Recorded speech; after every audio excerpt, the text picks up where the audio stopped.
Aanii Boozhoo, Miisheen-Meegwun indigenous jiijaak Wiikwemkoong maanidoo minisiing baawtiing ndida aanishnaabe mushkegwok ndida gidu maanidoo Wiikwemkoong Kinomaagegamig.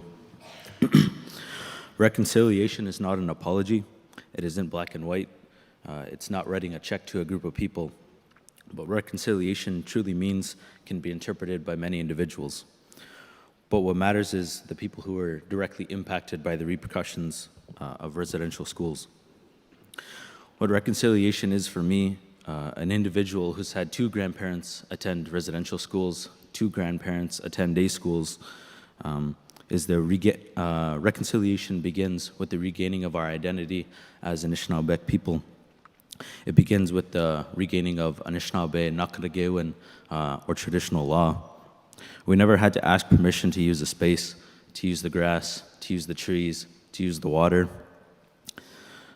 It was ours to take care of, to respect, to love, and to appreciate. We never owned anything in this world. We couldn't own a territory, a field, a forest. What we took on was the role of caretakers and stewards of the land. Me, an Anishnaabemowin man, attending a Western academic institution, obtaining a piece of paper saying I'm certified to speak my own language, a language that was taken away from my four grandparents.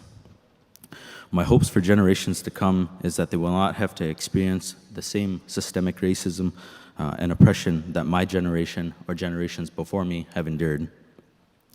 I hope that they will be able to receive an education by Anishnaabe educators framed by Anishnaabemowin people. Our education and way of learning is not like conventional Western education. It's through experiencing it for ourselves. It's not in a classroom. It's not sitting at a table. It's not writing a multiple choice test on a piece of paper. Through my studies at Shingwauk Kinomaagegamig, I've been able to find my voice. I found the confidence in speaking about issues that others might find hard to talk about.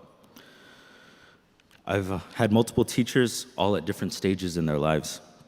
I've had elders, knowledge keepers, adults, relatives, and children all be a part of my academic journey and learning as a direct result of Shingwauk Kinomaagegamig valuing our traditional teaching style as Anishnaabemowin people. Our knowledge keepers didn't need to have letters attached to their names to be recognized with having a certain status or level of education. I stand here today taking up a Western education so that I will be recognized in Canadian society as an educated individual in hopes that I will be able to educate my own people.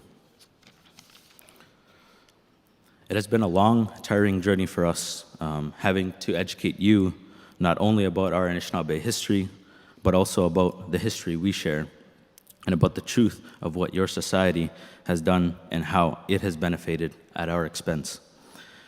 We have finally, after all these years, gotten through to you that residential schools need to be taken seriously. The next 5 years needs to be moving beyond the discussion about residential schools, which you have all gotten comfortable with. We need to start talking about the bigger issue, the one you are not yet comfortable with.